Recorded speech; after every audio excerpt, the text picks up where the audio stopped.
Alright, what's up guys? It's Katie. I am in my new apartment in school and I'm doing this video on my phone. So I still didn't get my computer situation worked out. So hopefully this works out and you guys can see and hear this okay. So anyway, Cat's theme this week, I like. It's interesting. We're supposed to talk about the do's and don'ts of straight girl dating. This is an interesting topic for me. I have dated a few straight girls. I personally try to avoid labels. I used to be kind of a little bit more interested in labels, but I think that's kind of how that works a little bit when you are newer to the LGBT community, or at least coming out or being open with yourself and other people and stuff. I have recently, well, not recently, but over the past year or so, I've been really avid about kind of not labeling people and just kind of letting people do what they're doing, whatever they're doing, because I don't know, I don't want to put people in a box. I hate being put in a box. I do not fit in a box. I fit in like 6 boxes and then not even in any of the boxes that have labels on them at all. It's just, it's all sorts of different. So anyway, don't put people in the box. But anyway, Kat, I knew what you're talking about, so that was what we're going for. Anyway, straight girls, I love them. I love the inexperience. I love the teaching a little bit. The kind of like introduction to exploring themselves and a side of them they maybe weren't sure of or weren't entirely comfortable expressing or thinking about before, or even admitting. For me, I typically don't look female, which I go for. That's my intention. But yeah, typically I get a lot of 14-year-old girls thinking I'm a 16-year-old straight or heterosexual male. And that kind of makes me laugh a little bit. I like to kind of make people question a little bit. That's my kind of thing. But anyway, I have dated a few girls who had originally dated only males before or hadn't dated anyone before.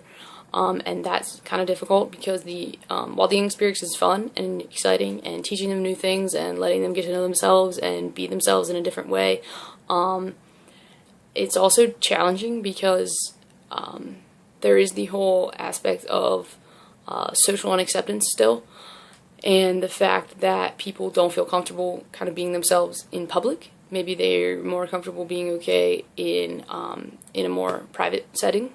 But as soon as you try to go like on a date and these people are not quite comfortable with themselves yet, it gets a little difficult, because then I don't know, I felt personally a little hurt by that, that it was me and not just the situation, but hopefully with time that can change for them and for society as a whole, actually. But yeah, I think it's interesting. I have fallen for straight girls. I'm not trying to be cocky. I don't want to say that I changed straight girls into gay girls, but I just kind of got girls to think a little bit. I have done that. I don't know if I pride myself in that. I don't want to be like taking the credit for that. I just want them to be aware, and for everyone to be aware, that they don't have to be one certain thing. They can be whatever they want. And that there are a lot of people out there, and you shouldn't limit yourself to gender or anything like that, just as far as meeting people and relationships and friendships and things like that. So, yes, I have fallen for the straight girl, and straight girls have fallen for me.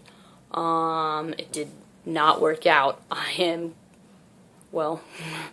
currently in a relationship, and my girlfriend is beautiful and smart and intelligent, and she does not fit into a box either, which is one of the things I love the most about her. She's very independent and does whatever she wants to do when she wants to do it. She was brought up in a background that really harbored that, which was great, and I love her parents to death for that, for letting her be herself and be an individual from a very young age. I think a lot of us could have been a little different had we had that. Unfortunately, we didn't all get that experience, but now I really enjoy spending time with her. She is very open to everyone, and I love that, and I learn a lot from her by doing that. She's not straight, she's not gay, she's whatever she's being when she's being it. And that's the coolest thing ever. So, anyway, I think for everyone out there, we're supposed to give some advice. I think for everyone out there that it's up to you. I would approach it with an open mind on both parts. If girls find themselves attracted to you and you have previously dated females and they have not, and that's something new to them, you have to kind of be aware of that as well. And it is very difficult to not understand each other in that aspect. Attraction is a very interesting thing. We don't know how it works. Nobody can explain it. You just are attracted to what you're attracted to, and sometimes it changes through life, sometimes it doesn't. So my advice is whatever you're attracted to or whatever other people around you, if they're attracted to you, try to explore it. Be their friend. Let them get to know you. Let's see how it works. But do keep an open mind that they may not be willing to kind of make that commitment, make those steps. But at least you instilling that thought in their head is getting the snowball rolling, so to speak. Hopefully they'll start kind of exploring that a little bit, or at least thinking about it and being aware of it, and seeing how it goes from there. And anyway, I'm going to wrap that up. The challenge for the week is to talk about a hot teacher crush. I had so many teacher crushes in high school that I was not as open about. You know, everybody had the really attractive younger teacher, or even if it was an older teacher, I was attracted to these young female teachers that came in who were 24 and I was 17, and so it was so within it's kind of close it could happen maybe. I'd like to think so. No, absolutely not. And as you say, they were straight. But anyway, you know, most of my boyfriends or whatever, they were doing their life thing. But it was always a cool, fantasy thing to be yeah, I hooked up with my teacher. It would never happen. But it was good daydreams. You know, if you drool near your desk or whatever when you wake up from your nap, it's cool, whatever. I don't encourage napping. But anyway.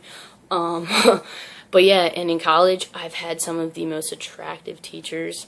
And it's very odd because a lot of them seem to be flirtier, the ones that I'm attracted to. So I don't know if it's their personality and their relations and personability kind of thing that kind of attracts me, and the fact that they're attractive. I don't know, but I found myself kind of really speaking more in class, which I'm usually pretty open in class, but raised my hand more. I wanted to stay after and ask questions, even if I kind of got the material and didn't really need a question. But anyway, teacher crushes, they're awesome. Don't try to do that. You don't want to get in trouble. You don't want the school to get in trouble. You don't want your teacher to get in trouble. But it's always fun to think about, dream about. You know the deal. Alright, so anyway, guys, I hope you have an excellent week. First week of class, at least for me. So if everybody's this week or whoever, good luck. Hope everything's going well. People watching, we love when you submit questions and comments.